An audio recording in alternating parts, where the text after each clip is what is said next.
Hello friends. मैं हूं पक्ष Patel. Money mindset YouTube channel में आप सभी का स्वागत है। आज हम इस बारे में बात करेंगे कि जब मार्केट गिर रहा है तो हमारे म्यूचुअल फंड की जो भी एसआईपी चल रही है और जो भी हमारा लमसम इन्वेस्टमेंट होता है उसका भी रिटर्न्स फॉल करता ही है, क्योंकि सारे म्यूचुअल फंड इक्विटी लिंक होते हैं। मार्केट गिरेगा तो म्यूचुअल फंड को गिरना तय है, उसकी एनएवी भी डाउन होगी। तो आज हम उस बारे में बात करेंगे कि हम हमारे म्यूचुअल फंड के पोर्टफोलियो को डाइवर्सिफाई कैसे करें।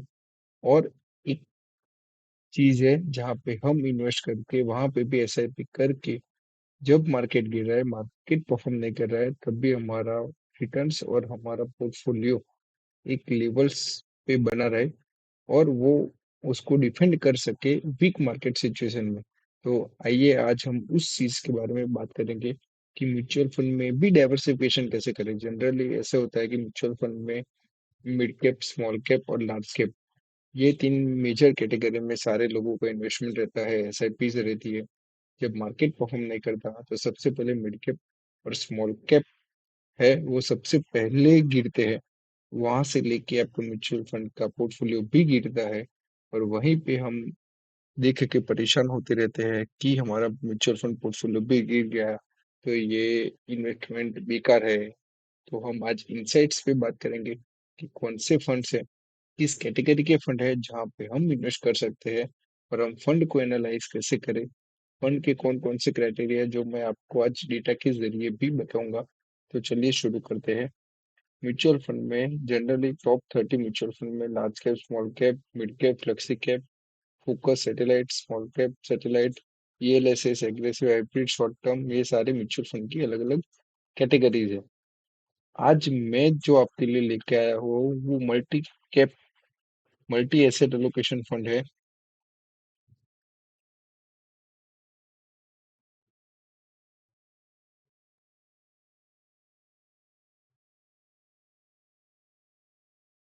ये रहे multi asset allocation fund. Multi asset allocation fund में होता क्या है कि इक्विटी, डेब्ट और अदर, ये तीन कैटेगरी में फंड का एलोकेशन रहता है।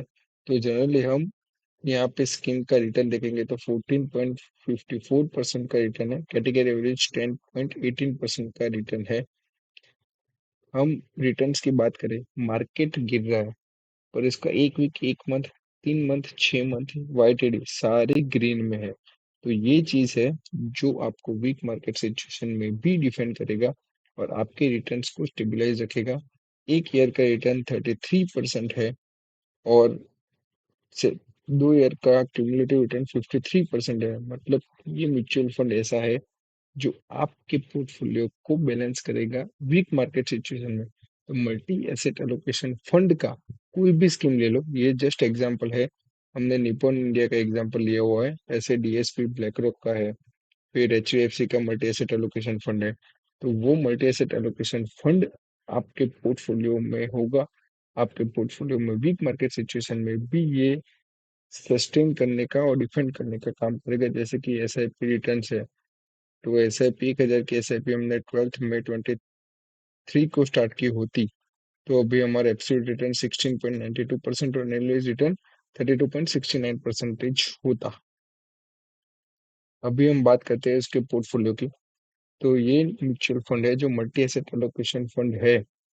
वो कौन कौन से तीन सेगमेंट्स में काम करते हैं। तो इक्विटी, इक्विटी में 55% एलोकेशन है, बाकी का 55% डेब्ट और अदर में है। तो डेब्ट में हम बाद में देखेंगे। इक्विटी में मेजर देखें तो लार्ज कैप स्कीम्स है, वहाँ पे 33% है, मिड कैप में 8.26% और स्मॉल कैप में सबसे कम है। तो वो लार्ज कैप भी जब म्यूचुअल फंड को डिफेंड करने का काम करते हैं। दूसरा की बात करेंगे डेप्थ में। डेप्थ में गवर्नमेंट ऑफ इंडिया सिक्योरिटीज है, फिर कॉमर्शियल डिपॉजिट्स है, ट्रेजरी बिल्स है, कॉमर्शियल पेपर्स है, बॉन्ड्स है। तो इस सारे में भी उनका 15% का वेटेज रहता है। जो गवर्नमेंट बैक सिक्योरिटीज है वो उसको श्योर रिटर्न देती है, तो वो डिफेंड करने का काम करते हैं जब मार्केट गिर रहा होता है।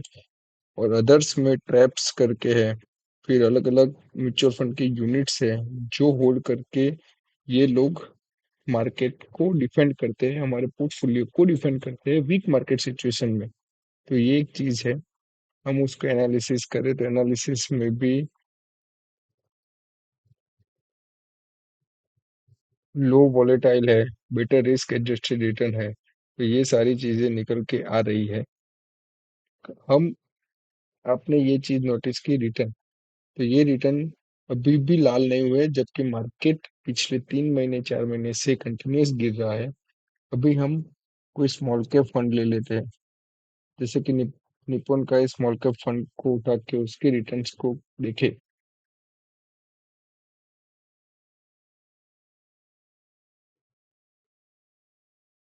देखिए, YTD 17% down, 6 month 20% down, 3 month 12% down, 9% down. तो ये चीज है, जब आपके पोर्टफोलियो में कोई सेक्टर स्पेसिफिक म्यूचुअल फंड की एसआईपीज होगी या फिर कोई म्यूचुअल फंड में इन्वेस्टमेंट होगा, वीक मार्केट में वो डिफेंड नहीं कर पाएगा, तो आपके म्यूचुअल फंड में भी एक डाइवर्सिफिकेशन जरूरी है। जैसे कि multi cap, flexi cap, multi asset, multi cap, flexi cap भी आपके पोर्टफोलियो को एक लेवल तक सपोर्ट कर सकते हैं, पर मल्टी एसेट में डेब्ट का जो पार्ट आता है वो नेगेटिव मार्केट में भी आपके रिटर्न्स को डिफेंड करेगा। तो एक चीज है, जो आप कंपेरेटिव करें तो पूरा लाल पड़ा हुआ है, जैसे मार्केट लाल पड़ा हुआ है, तो ये म्यूचुअल फंड भी लाल पड़ा हुआ है। उसके सामने आप मल्टी एसेट कोई भी उठा के देख लीजिए, जैसे कि डीएसपी का मल्टी एसेट देखते हैं। डीएसपी का मल्टी एसेट का रिटर्न 16% है, वहां पे 14.5% है, यहाँ पे 16.57% है। हम उसके रिटर्न का भी एनालिसिस करें तो रिटर्न भी सारा ग्रीन है। तो ये चीज है जहाँ पे आप अपना एसआईपी स्टार्ट करना है या फिर म्यूचुअल फंड में लमसम लेना है, तो ये चीज है जहाँ पे आप अपना इन्वेस्टमेंट को डाइवर्सिफाइड कर सकते हैं। जैसे कि हर एक के माइंड में ऐसा रहता है कि हम वीक मार्केट में इक्विटी लिंक म्यूचुअल फंड के एसआईपी बढ़ा दे या फिर वहाँ पे फंड में एलोकेशन बढ़ाए, पर ये फंड भी ऐसा है जहाँ पे आप सभी का ध्यान होना चाहिए। वहाँ पे आप इन्वेस्ट करो और आपका पैसा जरूर बनेगा। हम पीयर्स भी देख लेते हैं, तो सेम देखो, मोतीलाल ओसवाल है, मल्टी एसेट एलोकेशन फंड में बहुत सारे ऑप्शंस आपको मिल जाएंगे। आप जिसका भी कराना चाहते हो उसका करवा सकते हो। पर दो चीज मुझे सबसे अच्छी लग रही है, DSP multi asset allocation fund है, ICICI Prudential multi asset allocation fund है, जिसका हिस्टोरिक रिटर्न्स भी हमारे इन्फ्लेशन को, एफडी के रिटर्न्स को और ETF के रिटर्न्स को भी बीट करता है। तो ये चीज आप देखना, और ये चीज का आप ज्यादा से ज्यादा बेनिफिट उठाओ। दूसरी एक चीज है, गोल्ड। जब मार्केट गिर रहा है पर गोल्ड कंटिन्यूस बढ़ रहा है, उसका मैंने दो रीजन मेरे पिछले वीडियो में बताया था, कि गवर्नमेंट्स है वो सेंट्रल बैंक्स के थ्रू कंटिन्यूस गोल्ड परचेस कर रही है। गोल्ड परचेस करने की वजह से मार्केट में गोल्ड की डिमांड ज्यादा है। गोल्ड की डिमांड ज्यादा होने की वजह से प्राइस कंटिन्यूस जा रहा है। तो ये प्राइस कंटिन्यूस बढ़ रहा है, तो इसका फायदा हम क्यों नहीं ले सकते। तो हम फिजिकल गोल्ड लेने जाएंगे तो वहां पे हमें टैक्सेस देने पड़ते हैं। फिजिकल गोल्ड को हमें अच्छी जगह पे स्टोर करना पड़ता है, सेफ्टी का उसका प्रॉब्लम होता है। तो फिजिकल गोल्ड की जगह हम ऐसा इंस्ट्रूमेंट परचेस करें जो गोल्ड के साथ लिंक हो, जैसे कि गोल्ड ETF है, गोल्ड बीज है। तो गोल्ड ETF है, गोल्ड बीज है, वहां पे हम उसको भी एज SIP स्टार्ट करके वहां पे भी एनुअलाइज अच्छा रिटर्न बना सकते हैं। जैसे कि हम यहाँ पे कोई भी गोल्ड बीज को सजेस्ट करें,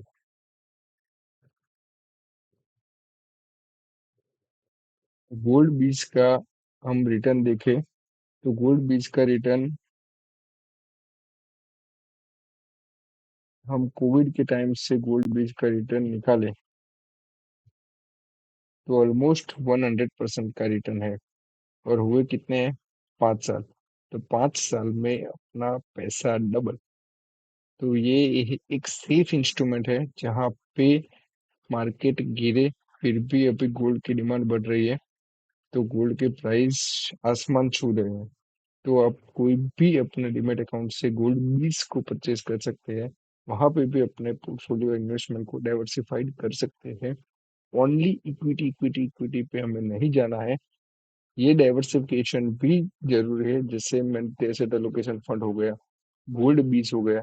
दूसरा एक है निफ्टी बीज। मार्केट वीक है तो हमें इतना ध्यान नहीं देना है, हमारे पास टाइम नहीं है और हमें पर्टिकुलर स्टॉक्स में जाने की वजह से हमें नुकसान भी हो सकता है। उससे अच्छा ये निफ्टी बीज है। जो मार्केट में निफ्टी चलेगा तो ये बीज भी चलेगा। तो ये निफ्टी बीज को भी आप परचेज कर सकते हैं और इसको भी एसआईपी की तरह अपना इन्वेस्टमेंट डाल के अपने पोर्टफोलियो को डाइवर्सिफाइड कर सकते हैं। अभी गिरा हुआ है तो ये टाइम पे आप निफ्टी 20 में भी लमसम इन्वेस्टमेंट या एसआईपी चालू कर सकते हैं। सिंपल है, यहाँ पे बाय करके आप 20 को बाय करेंगे, जब निफ्टी ऊपर जाएगा तो ये भी ऊपर जाएगा। पर ये भी पर्टिकुलर इक्विटी लिंक्ड है। बट यहाँ पे एक चीज का फायदा है कि हमें पर्टिकुलर स्टॉक्स देखने नहीं है। निफ्टी परफॉर्म करेगा तो हमारा पोर्टफोलियो भी परफॉर्म करेगा। जैसे कि हम देखें तो 2023 में जब बॉटम बना था वहां से 60% चला था और अभी देखे तो 39% है। तो ये एक मौका है जहाँ पे हम निफ्टी 20 भी परचेज कर सकते हैं और निफ्टी के इंडेक्स बेस्ड जो म्यूचुअल फंड है वो भी हम परचेज कर सकते हैं। तो ये चॉइस आपके ऊपर है कि आपको कहाँ से क्या परचेज करना है। बट म्यूचुअल फंड में ये कैटेगरी को आप भूल गए तो आप मार्केट की वीक कंडीशन में आपको रोना तय है। तो नहीं रोना है तो ये मिलते एसेट एलोकेशन फंड के तरफ ध्यान दीजिए, वहां पे आप एलोकेशन कीजिए। आपके पोर्टफोलियो को संभालने का काम ये एसेट क्लास कर देगा। दूसरा है गोल्ड बीज और निफ्टी बीज, वहां पे आप एलोकेशन कीजिए, वहां पे आप फंड डालने के बारे में सोचिए। तो वो भी आपके पोर्टफोलियो को डिफेंड करने का काम करेगा। इस चीज के ऊपर आपको कोई नहीं बताएगा। सारे लोग स्टॉक्स के पीछे भागते रहते हैं पर वो ज्यादा रिटर्न कमाने के चक्कर में अपना कैपिटल को सेफ करना, कैपिटल की सेफ्टी को भूल जाते हैं। कैपिटल सेफ्टी भी एक जरूरी है जो वीक मार्केट में हमारे पोर्टफोलियो को डिफेंड करे। तो diversification is the key thing जो इन्वेस्टमेंट को ग्रो करने के साथ साथ अपने कैपिटल को भी डिफेंड करेगी। आज के लिए इतना ही था। Thank you so much guys.